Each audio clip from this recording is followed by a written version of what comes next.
संत शिरोमणि आचार्य गुरुवर श्री विद्यासागर जी महाराज की जय। अरहम योग प्रणेता पूज्य गुरुवर श्री प्रणम्य सागर जी महाराज की जय। ओम अरहम नमः। स्वाध्याय प्रेमी बंधुओं, आप सभी का आचार्य उमा स्वामी द्वारा विरचित गागर में सागर भरने वाले अनोखे ग्रंथ श्री तत्वार्थ सूत्र ग्रंथराज जी के 8वें अध्याय में स्वागत है।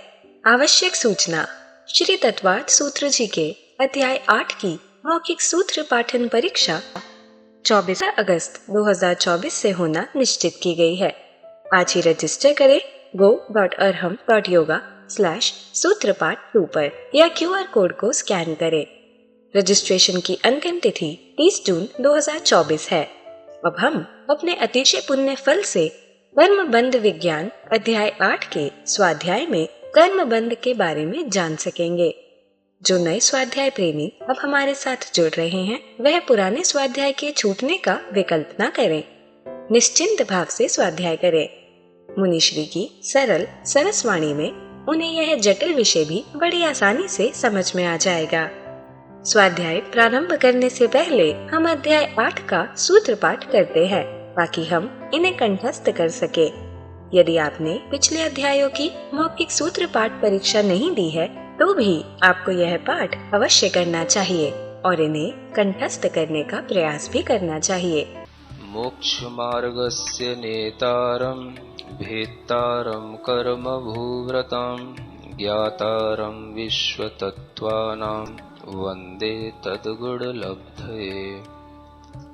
मिथ्या दर्शना विरति प्रमाद कषाय योगा बंध हेतवः सकषायत्वात् जीवः कर्मणो योग्यान पुद्गला नादत्ते स बंध प्रकृति स्थित्यनुभव प्रदेशास्तद विधेयः आद्यो ज्ञान दर्शनावरण वेदनीय मोहनीयायुर्नाम गोत्रांतरायाः पंचनवद्व्यष्टाविंशति चतुर्द्वि चत्वारिंशत् द्विपंच भेदा यथाक्रमम् मतिश्रुतावधि मनः पर्यय केवलानां चक्षुरचक्षुरवधि केवलानां निद्रा निद्रा निद्रा प्रचला प्रचला प्रचला स्त्यान ग्रद्धयश्च स दशत वेद्य दर्शन चारित्र मोहनीया कषाय कषाय वेदनीयाख्या स्त्री द्वि नव षोडश भेदा सम्यक्तु मिथ्यात्तु तद्भयान्य कषाय कषायौ हास्य रत्यरति शोक भय जुगुप्सा स्त्री पुण्य पुंसक वेदा अनंतानुबंध्य प्रत्याख्यान प्रत्याख्यान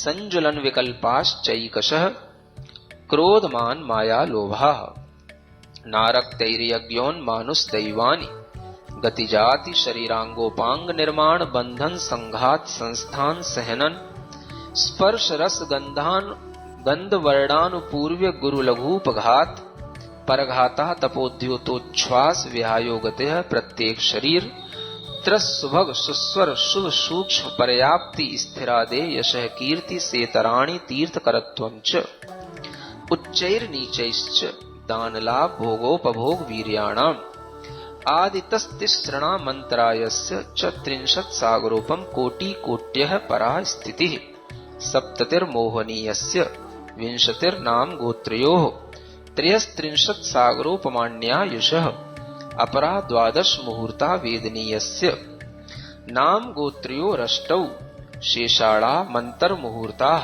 विपाकोऽनुभवः स यथानाम ततश्च निर्जरा नाम प्रत्ययाः सर्वतो योग विशेषात् सूक्ष्मैक क्षेत्रावगाः स्थिताः सर्वात्म प्रदेशेष्वनन्तानन्त प्रदेशाः सद्वेद्य शुभायोर्नाम गोत्राणि पुण्यम अतोन्यत पापम इति तत्वार्थ सूत्रे 8मोऽध्यायः। पूज्य मुनिश्री कहते हैं कि सिर्फ सूत्र के पाठन से ही हमारी विशुद्धि कई गुना बढ़ जाती है। सूत्र 11 में हमने पर्याप्ति नाम कर्म के वर्णन में पर्याप्तियों के विज्ञान को समझा। इस कर्म के उदय से पर्याप्तियों की पूर्णता मिलती है। पर्याप्तियाँ 6 हैं। पहली आहार पर्याप्ति, इसकी पूर्णता से ग्रहण की हुई आहार परगणाएं खल और रस भाग के रूप में परिणमन होती है। दूसरी शरीर पर्याप्ति, इससे आहार पर्याप्ति से बना रस भाग आगे रुधिर आदि लिक्विड फॉर्म, खल भाग हड्डी आदि सॉलिड फॉर्म के रूप में कन्वर्ट होता है। इस कर्म के उदय से यह सिस्टम ऑटोमेटिकली चलता रहता है। इसे कोई नहीं बना सकता, भगवान भी नहीं बनाता। जीव खुद नहीं समझ पाता कि वह किन शक्तियों का उपभोग कर रहा है। जब इनमें कुछ कमी आती है तब समझ आता है कि कुछ रोग हो गया है। पहले से पूर्ण पर्याप्तियों में कभी भी कमी आ सकती है। इस कर्म का उदय उम्र भर न होकर मात्र कुछ वर्षों के लिए भी हो सकता है, या आगे धीरे धीरे उस सिस्टम में अपने आप काम करने की कमी भी आ सकती है। ऐसा होने पर जो चेंजेस होने चाहिए वो नहीं होते, इससे रोग होते हैं। जैसे जलोदर रोग, इसमें पहले से पूर्ण पर्याप्तियों में कमी आ जाती है। भोजन खल भाग में परिणमित नहीं होता, सब पानी पानी रहता है।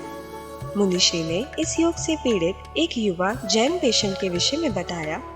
उसका कुछ भी खाया हुआ पानी बन जाता था। डॉक्टर उसका इलाज न कर सके तो अंततः उनसे समाधि पूर्वक मरण किया। तीसरी, इंद्रिय पर्याप्ति अर्थात इंद्रिया बनने की योग्यता की पूर्णता आना, यानी अब इंद्रिया बन जाएंगी। इसी के कारण जो इंद्रिया जहाँ बननी है उसे बनने योग्य पुद्गल परमाणु उसी जगह पर ही इकट्ठे होंगे। हर इंद्रिय के पुद्गल परमाणु अलग अलग शेप में आते हैं। इंद्रियों के निर्माण के लिए उन्हें अपने आप आहार मिलता रहता है। चौथी, श्वासोच्छ्वास पर्याप्ति अर्थात श्वासोच्छ्वास लेने की पूर्ण योग्यता आना। इसी से जीवन चलता है। श्वास लेना नहीं पड़ता, सदैव खुद चलती रहती है। जीवात्मा का उस पर हक स्वामित्व मात्र है, क्योंकि इन कर्मों का क्षयोपशम उसी के अंदर है। पर्याप्तियां होने के बाद ही प्राण आदि प्राप्त होते हैं। पांचवी, भाषा पर्याप्ति। इसी शक्ति के कारण भाषा वर्गणा वचन रूप परिणमित हो पाती है। हमारे वचनों का क्रिएशन शरीर के अंदर अलग अलग पार्ट्स में होता है। उस सब का मास्टर है भाषा पर्याप्ति। अंतिम है मन पर्याप्ति। मन के द्वारा हम कुछ विचार कर सकते हैं, चीजों को जानते हैं, सीखते सिखाते हैं। मन पर्याप्ति के कारण मन की रचना हो पाती है और उसे अपनी शक्ति मिलती है। शरीर और जीवन इन 6 की पूर्णता से चलता है और हम मकान आदि जैसी चीजों की पूर्णता चाह रहे हैं। बिना पर्याप्तियों की पूर्णता के अन्य किसी भी चीज की पूर्णता व्यर्थ है। हमने जाना सभी पर्याप्तियों की रचना शुरू एक साथ होती है, लेकिन पूर्णता क्रम क्रम से होती है। यह क्रम एक एक अंतर मुहूर्त में चलता रहता है। पहले अंतर मुहूर्त में आहार पर्याप्ति, फिर अगले अंतर मुहूर्त में शरीर पर्याप्ति आदि। हमने पर्याप्तक और अपर्याप्तक के बारे में जाना। आहार और शरीर पर्याप्ति पूरी होने पर जीव पर्याप्तक कहलाता है। अब वह आगे की चारों भी पूरी कर लेगा। अपर्याप्तक जीव के एक भी पर्याप्ति पूरी नहीं होती। पर्याप्तक नाम कर्म के उदय से जीव पर्याप्तक होता है, अपर्याप्तक नाम कर्म के उदय से अपर्याप्तक। तो आइए अब चलते हैं कर्म बंध विज्ञान की कक्षा की ओर। मोक्ष मार्गस्य नेतारं भेत्तारं कर्म भूरतां ज्ञातारं विश्वतत्त्वानां वन्दे तद्गुणलब्धये। देवादिदेव आदिम तीर्थंकर श्री ऋषभनाथ भगवान की, वर्तमान शासन नायक श्री वर्धमान महावीर भगवान की, परम पूज्य आचार्य गुरुवर श्री विद्यासागर जी महाराज की।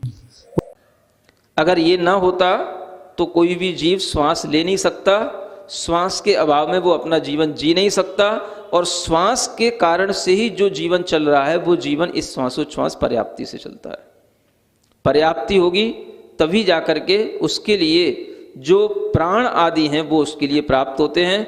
तो ये पर्याप्तियों के माध्यम से जीव के अंदर एक शक्ति जो बन जाती है, वही शक्ति उसकी आयु पर्यंत, जितना उसकी आयु होती, काम करती रहती है।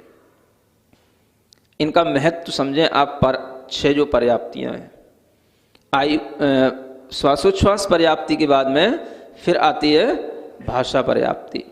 भाषा माने बोलने के लिए आप वचन वर्गणाओं को जो ग्रहण करेंगे और जो भाषा वर्गणा के जो पुद्गल स्कंद आएंगे और वो आकर के परिणमन होने की योग्यता रखेंगे, जो वचन के रूप में परिणमित होंगे, उसके लिए भी जो मशीन चाहिए वो पहले से फिट है। बहुत बड़ी मशीन है ये। यहाँ थोड़े से लिप्स हिलते हुए दिखाई देते हैं और कितने वचन निकलते चले जाते हैं और आप लोग सुनते रह जाते हो, और वो वचनों का जो क्रिएशन होता है वो कहाँ से होता है? वो शरीर के अंदर अलग अलग पार्टों में होता है, लेकिन उस सबका भी जो मास्टर है वो है भाषा पर्याप्ति, इसकी पूर्णता। ये है तो ये संभव है। और इसके आगे भी फिर एक आ जाती है मनः पर्याप्ति, जिसके माध्यम से आप कुछ विचार कर सकते हैं। मन है तो आप कुछ बाहर की चीज़ों को जान सकते हैं, सीख सकते हैं, आपको सिखाया जा सकता है। मन के अंदर भी इस तरह की शक्ति की प्राप्ति होना और मन की पर्याप्ति के माध्यम से उस मन की रचना बनना, इस मन की रचना के बनने के पीछे इस मनः पर्याप्ति के हाथ होता है, तभी ये बन पाता है। ये 6 चीजें हैं जिनसे ये शरीर और ये जीवन चल रहा है। और भी कुछ है? कोई चीज छूट रही हो तो बता दो। ऐसी कोई चीज जो इन 6 में शामिल ना होती हो, अंतर्भूत ना होती हो, और फिर भी कुछ हो रहा हो तो बता दो। पूरे शरीर में पूरा जीवन चलाने के लिए जो मूलभूत चीजें हैं वो तो यही 6 चीजें हैं जिनसे सब कुछ चल रहा है। ये 6 पर्याप्तियां हैं। अब आप सोचें कि इतनी बड़ी मशीन हमारे को मिली है, इतना बड़ा हमारे लिए पर्याप्तक नाम कर्म के उदय से हमें 6 पर्याप्तियों की पूर्णता मिली है। अब हम कौन सी चीजों की पूर्णता चाह रहे हैं? अब हम क्या पूर्ण करना चाह रहे हैं? मकान बन रहा था महाराज, अधूरा पड़ा है, आशीर्वाद दे दो पूर्ण हो जाए। समझ आ रहा है? वो पूर्णता बड़ी चीज है कि ये जो पूर्णता मिली ये बड़ी चीज है? समझ आ रहा है? आपके लिए कोई भी काम आपने किया, छेड़ दिया, हुआ नहीं हुआ, पूर्ण हो गया नहीं हो गया, ये तो सब क्या है? अगर ये पूर्णता है तो वो सब पूर्ण होता रहेगा, और ये पूर्णता नहीं है तो वो कुछ भी पूर्ण नहीं होगा, और हो भी जाएगा तो उससे आपको क्या मिलेगा? आप ये समझें महत्व किस चीज का है। जो आप बना पा रहे हैं वो तो कोई भी बना सकता है और वो बन जाएगा, क्योंकि जो चीज जिस बाहरी कारणों से बननी बन जाएगी। लेकिन जो चीज हमने नहीं बनाई, वो चीज हमारे पास में बनी बनाई आई, हम उसकी तो कोई इंपॉर्टेंस नहीं समझ रहे। किसी को ऐसा भाव आता है कि देखो इस शरीर में जो मैं जी रहा हूं, कितने फंक्शन इस शरीर के अंदर हैं जो ये नाम कर्म के कारण से अपने आप स्व संचालित हैं, और इसको हम कुछ भी नहीं कर सकते हैं। इतनी बड़ी चीज हमको मिली है, अब हम कौन सी चीज को बना करके क्या प्राप्त कर लेंगे और कौन सी चीज से हमें क्या लाभ हो जाएगा? सोचने में आता है। जो चीजें बनी थी उन्हें तो हम अच्छे ढंग से मैनेज कर नहीं पा रहे, उनको खराब कर रहे हैं जो बन मिला है, और नई चीजें दूसरी बनाने की कोशिशों में दूसरा एक और नया संसार, नई चीजें, नई जगह, और इन सब चीजों को बनाने की कोशिशों में क्या खराब कर रहे हैं? अपना जो मिला है पुण्य के उदय से उसको खराब कर रहे हैं। अधिकतर आदमी रोगी, बीमार, असमय में मृत्यु के ग्रास क्यों बन जाते हैं? उन्हें पता ही नहीं होता जीवन में महत्वपूर्ण क्या चीजें हैं।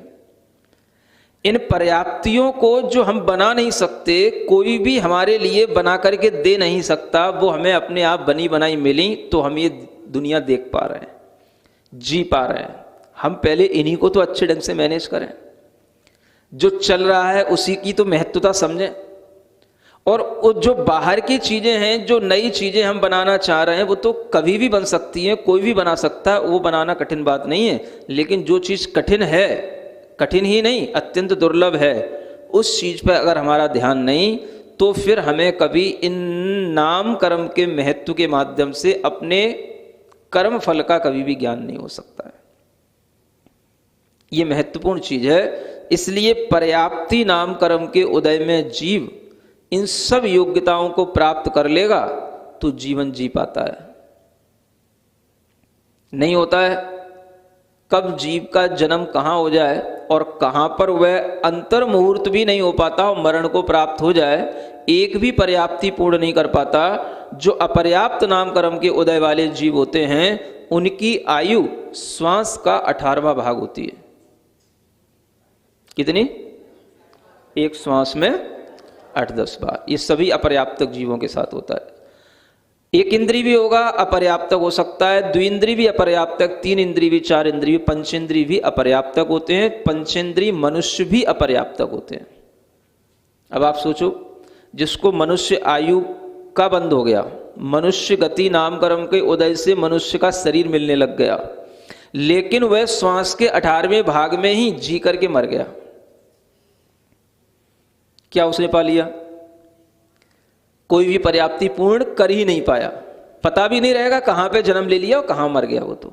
और ऐसा होता ही रहता है शरीर में। ऐसे समूर्छन जीवों के रूप में ये लब्धि अपर्याप्तक जो मनुष्य होते हैं ये उत्पन्न होते रहते हैं, नष्ट होते रहते हैं। तो आदमी के लिए टेंशन टेंशन टेंशन, समझ आ रहा है? ये टेंशन कहां से आ रही है? सम्यक ज्ञान नहीं है इसलिए टेंशन आती है। सम्यक ज्ञान हो तो उसे समझ आता है कि हमारे पास जो है वो बहुत दुर्लभ है, दूसरों के पास है ही नहीं। और जो चीजों से वो टेंशन ले रहा है वो चीजें अपने लिए जरूरी है ही नहीं। जीवन हमारा जिनसे चल रहा है, हमारा ध्यान उन पर होना चाहिए। ये पर्याप्तियां और इनसे जो बनने वाले प्राण, जो 10 प्राण होते हैं, इनसे जीवन चल रहा है। अपने प्राणों को सुरक्षित रखे बिना अगर हम कोई दूसरा काम करेंगे भी तो उसमें हमारी कोई बुद्धिमत्ता नहीं कहलाएगी, क्योंकि अपने प्राणों का घात करके अगर आपने कुछ दूसरा कर भी लिया तो लाभ किसको मिलेगा? क्या कर जाओगे आप? किसके लिए क्या कर जाओगे? आपको लगता है कभी जो भी हमारे पुत्र हैं, पुत्रियां हैं, संतान हैं, संबंधी हैं, ये सब अपने अपने कर्म के उदय से जी रहे हैं या हमें न जिला रहे हैं? आप क्या कर लोगे? अगर किसी के पर्याप्तिक नाम कर्म के उदय का अभाव होगा तो वो कब आपके लिए जन्म लेकर के मरण को प्राप्त हो जाएगा पता ही नहीं पड़ेगा। आप उसे क्या जिला पाओगे? वो तो अपने कर्म से जी रहा है। इसलिए कहा जाता है हर जीव अपने कर्म से जीता है। सबको ये सिस्टम मिला है तो जी पा रहा है। सिस्टम अगर ये कहीं डिस्टर्ब हो गया तो कुछ भी कर लोगे तो भी आप उसके लिए कुछ नहीं कर पाओगे, कुछ भी नहीं उसको जिला पाओगे, एक क्षण भी उसको नहीं रख पाओगे। ये जीवन इन नाम कर्म के उदयों से चल रहा है। अच्छा या बुरा जो कुछ भी फलित हो रहा है वो सब ये यहां पर जो फल दिख रहा है उससे हो रहा है। तो आप देखें कि ये 6 पर्याप्तियों में भी एक एक अंतर मुहूर्त लगता चला जा रहा है, और सब मिलाकर के भी ये एक अंतर मुहूर्ती होता है जिसमें जीव अपनी पर्याप्तियां का मतलब है एक पूर्णता, शक्ति की पूर्णता उसके अंदर आने की योग्यता आ गई कि हाँ अब ये इसके लिए ये चीजें बनती चली जाएंगी। आहार, शरीर, इंद्रिय, भाषा, है ना, मन, श्वासोच्छ्वास, सब चीजें उसके लिए मिलेंगी। ये योग्यता उसके अंदर आ गई, और योग्यता आने के बाद में फिर वो काम जब तक आयु कर्म रहता है तब तक अपने आप चलता रहता है। ये शरीर का विज्ञान, इसके अंदर चलने वाले कर्म का विज्ञान है। इसके माध्यम से ही ये समझ में आता है कि ये नाम कर्मों के फल से ही सारा का सारा शरीर और उसके अंदर होने वाला जो भी है सिस्टम वो सब चल रहा है। विश्वास में आ रहा है कि नहीं आ रहा है? अभी सोचेंगे महाराज, हैं? क्या सोचोगे? सोच के भी कुछ नहीं सोच पाओगे। सोचने के लिए भी तो कुछ ज्ञान चाहिए, कुछ थीम चाहिए। थीम तो यहीं से मिलेगी। जब तक आपके लिए सोचने के लिए भी कुछ नहीं होगा तो सोचोगे क्या? अगर सोचने से ही सब कुछ होता तो वैज्ञानिक कब तक का कुछ सोच भी चुके होते, कुछ भी बता चुके होते, लेकिन उन्हें भी इन चीज़ों का कोई भी ज्ञान नहीं है। क्यों चीज़ें बनती हैं, क्यों चीज़ें बनती रहती हैं, किस तरह से इन चीज़ों के चेंजेसन होते रहते हैं, ये सब जो विज्ञान है ये इसी से समझ में आता है। अब देखो इसी के साथ में लिखा है एक स्थिर नाम कर्म है। क्या लिखा है? स्थिर नाम कर्म, और इसी का विपरीत अस्थिर नाम कर्म। दो चीजें। स्थिर नाम कर्म के उदय के कारण से जो शरीर में धातुएं बनती हैं, जो परिवर्तन हुए पर्याप्तियों के माध्यम से, जो भी रस, रुधिर आदि ये सब बनते रहते हैं, ये सही ढंग से बनते रहें और शरीर में जहां पर इनकी जरूरत है वहां पहुंचते रहें और इनके इस बनने में किसी भी तरीके का कोई डिस्टरबेंस न आए, तो ये कहलाता है स्थिर नाम कर्म का उदय। और अस्थिर नाम कर्म का उदय होगा तो इनके बनने के उपरांत इनका सही ढंग से चेंजेशन नहीं होगा, उसमें अंतर आ जाएगा और उसके कारण से जीव को रोग होंगे। तो अस्थिर नाम कर्म ही है वो जो उसके लिए रोग का कारण बन जाता है। पर्याप्ति नाम कर्म और उसी के साथ में स्थिर या अस्थिर नाम कर्म। तो अस्थिर नाम कर्म के उदय में जो पर्याप्तियों से बन रहा है वह सही ढंग से न रह करके न रुक करके वह विकृत होने लग जाता है, तो वह अस्थिर नाम कर्म के कारण से हो जाता है। इस नाम कर्म के उदय में व्यक्ति को बहुत जल्दी रोग उत्पन्न होने लग जाते हैं। शरीर में वात, पित्त और कफ 3 चीजें मुख्य होते हैं और इन्हीं तीनों की समायोजना सही रहे, बैलेंस रहे, ये सम रहे तो शरीर निरोगी होता है। और इन्हीं तीनों में से कोई भी चीज डिस्टर्ब हो जाए, कुपित हो जाए तो शरीर रोगी हो जाता है। अस्थिर नाम कर्म के उदय में ये रोग उत्पन्न होते हैं और स्थिर नाम कर्म के उदय में सब कुछ स्थिरता से चलता रहता है, स्थिर बना रहता है। थोड़ा सा भी अगर कहीं मौसम में बदलाहट आई और आपके लिए तुरंत क्या हो गया, रोग हो गया, कुछ भी जुकाम हो गया, बुखार आ गया, किससे हो गया, आप तुरंत कह देते हो भाई मौसम चेंज हो गया इसलिए हो गया। मौसम चेंज केवल आपके लिए हुआ, दुनिया में और लोग नहीं है। उसी मौसम में सब लोग जी रहे हैं, उसी मौसम में सबके लिए स्वस्थता आ रही है और उसी मौसम में आपके लिए बुखार आ रहा है, आपके लिए जुकाम हो रहा है। तो मौसम आपके लिए क्यों इफेक्ट कर रहा है? तो ये कोई नहीं कहता कि मेरे भीतर अस्थिर नाम कर्म का उदय आ रहा था महाराज, इसलिए ये बुखार आ गया। कहने में तो क्या आता है, हम हमेशा बाहर टूट पड़ते हैं, मौसम के कारण से ऐसा हो गया। हर साल मौसम बदलते हैं, हर साल तो बुखार नहीं आता, इस बार क्यों मौसम आपके ऊपर आ गया? तो मौसम को तो हम जान लेते हैं कारण के रूप में, लेकिन कभी हम भीतर से ये नहीं स्वीकार कर पाते कि ये अस्थिर नाम कर्म के कारण से इस तरह से रोग हो जाते हैं। स्थिर नाम कर्म रहेगा तो सब चीजें समय समय पर बनेंगी, स्थिर रहेंगी और वो आपसे रोगों की लड़ने की क्षमता भी देती रहेंगी।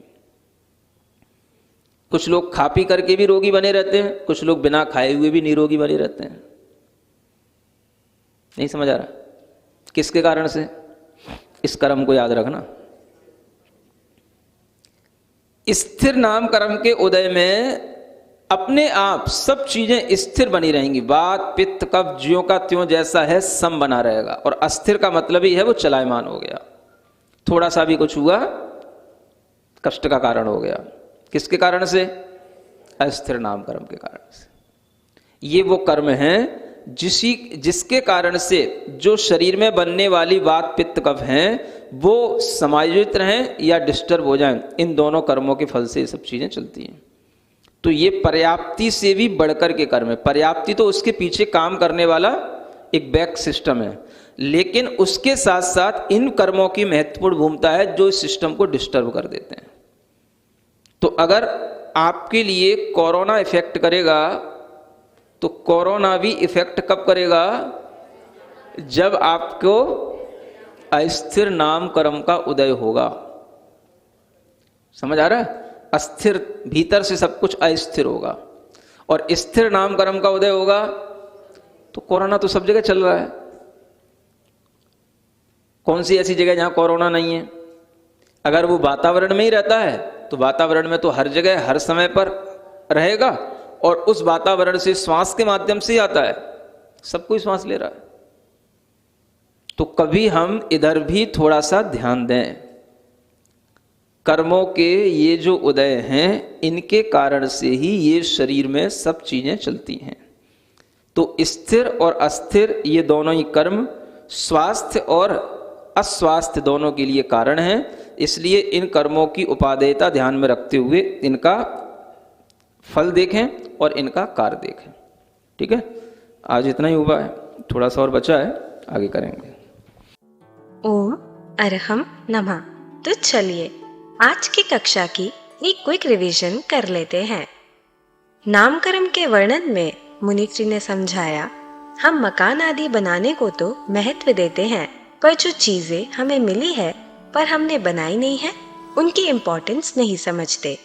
जैसे नामकरण के कारण स्वयं संचालित यह शरीर या पर्याप्तियां, जिनके कारण से हम जी पाते हैं, दुनिया देख पाते हैं और जिन्हें हमारे लिए बना नहीं सकते। अगर पर्याप्ति जैसी अत्यंत दुर्लभ चीज पर भी हमारा ध्यान नहीं होगा तो फिर हमें कभी नाम कर्म के महत्व के माध्यम से अपने कर्म फल का ज्ञान नहीं हो सकेगा।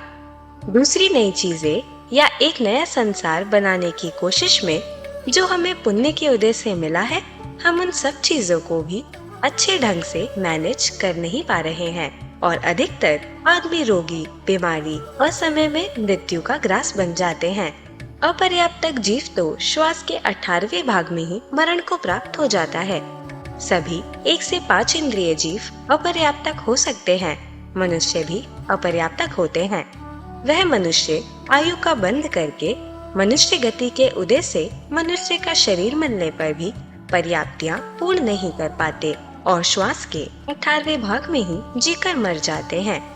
ऐसे सम्मूर्छन जीव शरीर में उत्पन्न और नष्ट होते ही रहते हैं। सम्यक ज्ञान से हमें समझ आता है कि जो हमारे पास है वह बहुत दुर्लभ है और वह दूसरों के पास नहीं है, और जिन चीजों की हम टेंशन ले रहे हैं वह हमारे लिए जरूरी नहीं है। हमें पर्याप्तियों और इनसे बनने वाले 10 प्राणों पर भी ध्यान देना चाहिए। इन्हें सुरक्षित करना चाहिए क्योंकि इनसे ही जीवन चलता है। अपने प्राणों के घात करके कुछ दूसरों का करना बुद्धिमत्ता नहीं है। हमारे पुत्र, पुत्रियां, संबंधी आदि सभी जीव अपने कर्म से जीते हैं। नामकर्म के फल से ही यह सारा का सारा शरीर और उसके अंदर के सब सिस्टम्स चलते हैं। इसमें कुछ भी डिस्टर्ब होने पर हम कुछ नहीं कर सकते। हमने जाना कि हर पर्याप्ति एक एक अंतर मुहूर्त में और सभी पर्याप्तियां भी एक अंतर मुहूर्त में पूर्ण होती हैं। इसके बाद जीव में योग्यता की पूर्णता आती है जो आयु कर्म पर्यंत बनी रहती है। हमने जाना कि स्थिर नामकर्म के उदय से पर्याप्तियों के माध्यम से परिवर्तित हुई रस, रुधिर आदि धातुएं सही ढंग से शरीर में बनती और जरूरत के स्थान पर पहुंचती रहती हैं। इसके विपरीत अस्थिर नामकर्म के उदय में ये परिवर्तन सही ढंग से न होकर विकृत हो जाते हैं।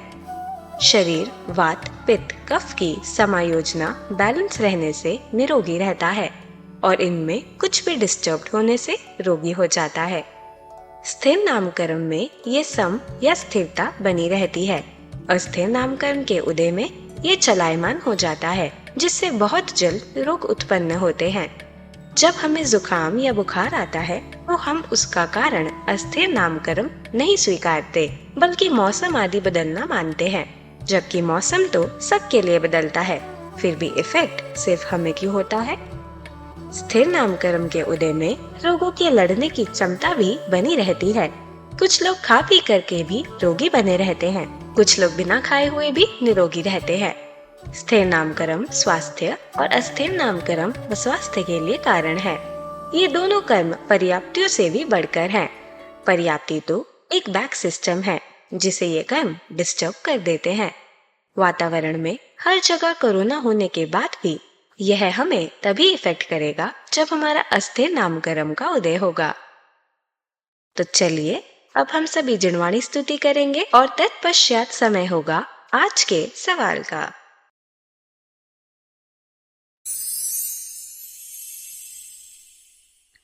सिरिजिणवाणी जग कल्याणी जग जन मदतम मोहरी जनमण हारी गढ़हर हारी जम जरा भव रोग हरि तिथ्य राणम दिव्य झुणिम जो पड़ई सुणई मय्ये धारई राणम सौख मणंतम धर्य सासद मोक्ष पदम पावई सासद मोक्ष पदम पावै।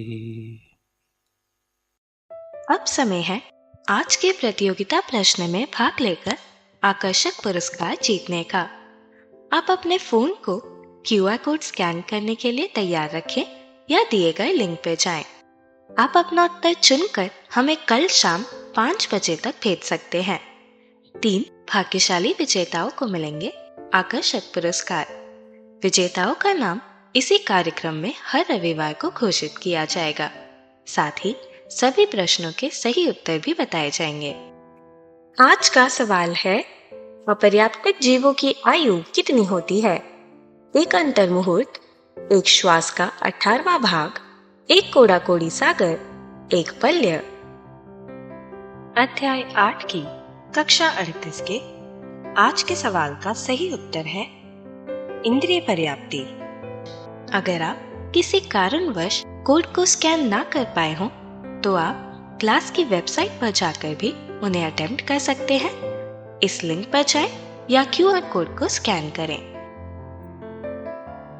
धन्य है हमारा पुण्य जो मुनिश्री हमें कर्म बंध जैसे कठिन विषय को इतनी सरलता से समझा रही हैं, ताकि हम डेली लाइफ में कर्म बंध के कारणों को जानकर उनसे बच सकें और यह ज्ञान आप अपने परिवार, मित्र, समाज के लोगों को इस स्वाध्याय से जोड़कर दे सकते हैं।